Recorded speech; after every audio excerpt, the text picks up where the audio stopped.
दोस्तों, लता मंगेशकर पिछले रविवार 6 फरवरी को इस दुनिया से रुखसत हो गईं। लता जी ने दुनिया छोड़ दी और उनके गम में पूरी दुनिया में शोक मनाया गया। देश ने नम आंखों से उन्हें याद किया, रोते रोते ही उन्हें विदा भी किया। अब लता जी को लेकर एक नई बात निकल कर आ रही है और वो ये है कि संडे रविवार की सुबह भी लता मंगेशकर ठीक थीं और उन्हें घर लाने की तैयारी हो रही थी। जी हाँ, उन्हें अस्पताल से डिस्चार्ज करके घर लाने की तैयारी थी, मगर कुछ ऐसी गलती वहां पर अस्पताल में हो गई कि अचानक सब कुछ खत्म हो गया। और खुद लता जी की बहन आशा भोसले ने इसे लेकर बहुत कुछ बताया है और यहाँ तक कह दिया कि हाँ, वो आज जिंदा होती। तो क्या हुई उस दिन रविवार को सुबह गलती, क्या थी तैयारी, क्यों लाया जा रहा था उन्हें वापस से घर, सब कुछ आपको बताते हैं। आप भी वीडियो को लाइक और शेयर करें और कमेंट में लता जी को श्रद्धांजलि जरूर दें।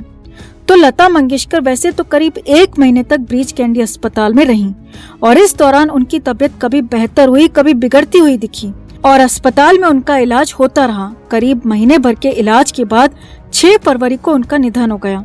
उन्हें बचाया नहीं जा सका। डॉक्टर्स का कहना था कि कोविड के बाद उन्हें न्यूमोनिया भी हो गया था और लंग्स में बहुत ज्यादा इन्फेक्शन बढ़ गया था और इसीलिए उन्हें बचाना बेहद मुश्किल था और यही नहीं, रिकवरी भी बेहतर नहीं हो पाई। लगातार दवाओं का असर कम हो रहा था, खत्म हो रहा था, जिससे हालात और बिगड़ते गए और लता जी दुनिया छोड़कर चली गईं। अब लता जी के बचपन से हमेशा उनके साथ रही उनकी छोटी बहन आशा भोसले ने इस पर बहुत कुछ कहा है।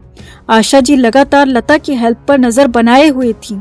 वो अस्पताल भी जा रही थी, डॉक्टर से भी बात कर रही थी और तय भी कर रही थी कि आगे इलाज क्या होगा, कैसे होगा।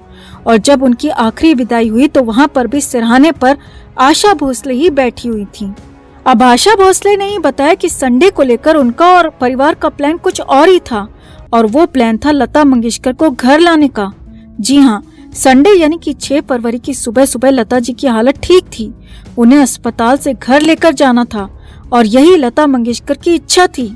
जी हाँ, आशा भोसले ने बताया कि डॉक्टर्स ने वैसे तो शनिवार की शाम को बता दिया था कि अब बहुत ज्यादा उम्मीद नहीं है और हालात बिगड़ते ही जा रहे हैं और शनिवार शाम से ही लता जी ने बातचीत करना भी बंद कर दिया था।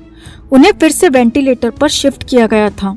आशा भोसले ने बताया कि लेकिन जब पहले लता जी से बात हुई तो लगातार वो खुद को घर लेकर जाने की जिद कर रही थी, क्योंकि उन्हें भी पता चल चुका था कि अब उनका आखिरी वक्त आ चुका है और इसीलिए लता मंगेशकर चाहती थी कि उनके साथ जो भी हो, जो कुछ भी हो, उनके घर पर हो, जहाँ उनकी यादें हैं, जहाँ उनके पिता की यादें हैं, वहीं पर वो अपनी अंतिम सांस लेना चाहती थीं।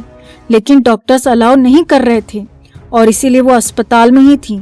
अस्पताल में ही उनकी देखरेख हो रही थी और इलाज भी चल रहा था। लेकिन रविवार के लिए अचानक डॉक्टर्स ने अलाउ कर दिया। जी हाँ, आशा भोसले ने बताया कि रविवार को पूरी तैयारी लता मंगेशकर को घर लाने की थी।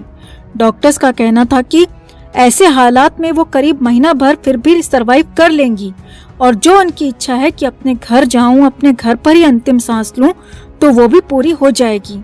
और इसी बेस पर डॉक्टर्स ने इसे अप्रूव कर दिया।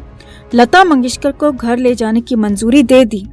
आशा भोसले के मुताबिक रविवार की सुबह 9 बजे लता जी को घर लाने की तैयारी थी और इसके लिए सारे प्रोग्राम, सारी चीजें हो चुकी थी, सब कुछ तैयार हो चुका था। लेकिन यहीं पर एक गलती हो गई, जिसे बड़ी गलती भी कह सकते हैं और छोटी गलती भी कह सकते हैं। आशा भोसले के मुताबिक सुबह करीब 7:30 बजे जब लता जी का फाइनल चेकअप हुआ और उनको डिस्चार्ज करने की प्रोसेस शुरू की गई, तो इस दौरान उनका वेंटिलेटर और मशीनें भी शिफ्ट की जानी थी, क्योंकि जो मशीनें अस्पताल की थीं उन्हें घर लेकर नहीं जा सकते थे। घर पर नया सेटअप किया जा रहा था और एम्बुलेंस के सिस्टम से उन्हें घर ले जाना था। सुबह सुबह एम्बुलेंस के सिस्टम में उन्हें शिफ्ट किया जाना था।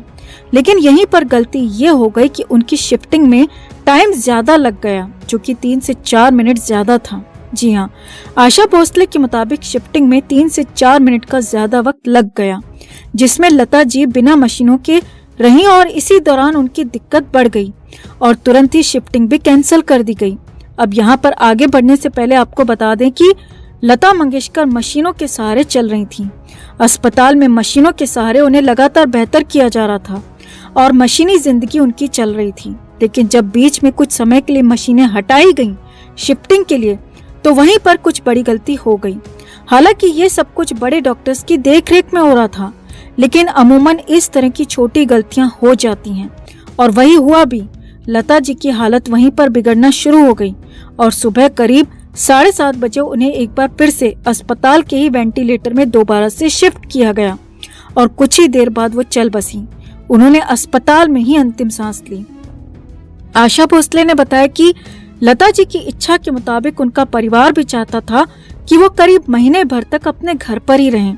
लता जी अपने घर पर रहें, अपने परिवार के बीच में रहें, अपने परिवार के बीच ही अंतिम सांस लें और इसीलिए उनको घर लाने का प्लान भी हुआ था और अगर ये प्लान सही से हो जाता तो अभी वो जिंदा भी हो सकती थी। हालांकि ऐसा हुआ नहीं और वो हमेशा हमेशा के लिए दुनिया छोड़कर चली गईं।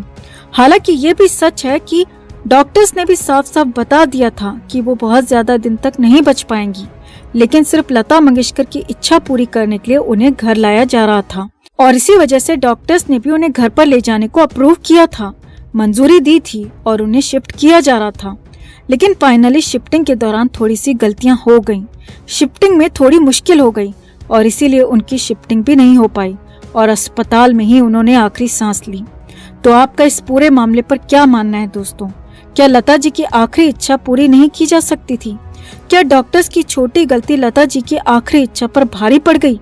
कमेंट करके आप भी जरूर बताएं और लता जी को श्रद्धांजलि जरूर दें। लता जी सिंदूर क्यों लगाती थीं? इसका किस्सा भी दिलचस्प है और तबस्सुम ने एक बातचीत में ये किस्सा साझा किया है। तबस्सुम बताती हैं, जब मैं बड़ी हो गई थी तो एक दफा मैंने लता जी से एक सवाल किया था कि दीदी आप तो कुंवारी लता जी हैं, आपकी शादी तो नहीं हुई है, आप श्रीमती लगाती नहीं? तो जवाब में उन्होंने कहा कि हाँ मैं तो कुंवारी लता मंगेशकर हूँ। तो मैंने पूछ लिया कि दीदी जो आपकी मांग में सिंदूर है वो फिर किसके नाम का है? तो उन्होंने जवाब दिया कि संगीत के नाम का है। आप ही बताएं कि कितनी गहरी बात है। तबस्सुम ने आगे चलकर लता जी के साथ कई लाइव शोज भी किए हैं। ऐसे ही एक प्रोग्राम को याद करते हुए वो बताती हैं, मुझे याद है कि कोलकाता के नेताजी सुभाष ऑडिटोरियम में इतनी भीड़ थी कि जहां मैं खुद सहम गई थी। इसी बीच मैंने डर से उनके लिए गलत गाना अनाउंस कर दिया। अगर वहां लता जी की जगह कोई और होता तो जरूर कहता कि नहीं ये गाना नहीं, मुझे ये गाना गाना था। लेकिन यकीन माने उन्होंने वो गाना ही गाया जिसे मैंने अनाउंस किया था। किसी को एहसास नहीं होने दिया कि मैंने गलत गाना अनाउंस किया है। बताया जाता है कि अपने अंतिम वक्त में भी लता जी की ये ख्वाहिश थी कि उन्हें सिंदूर लगाकर ही विदा किया जाए, संगीत के नाम का सिंदूर।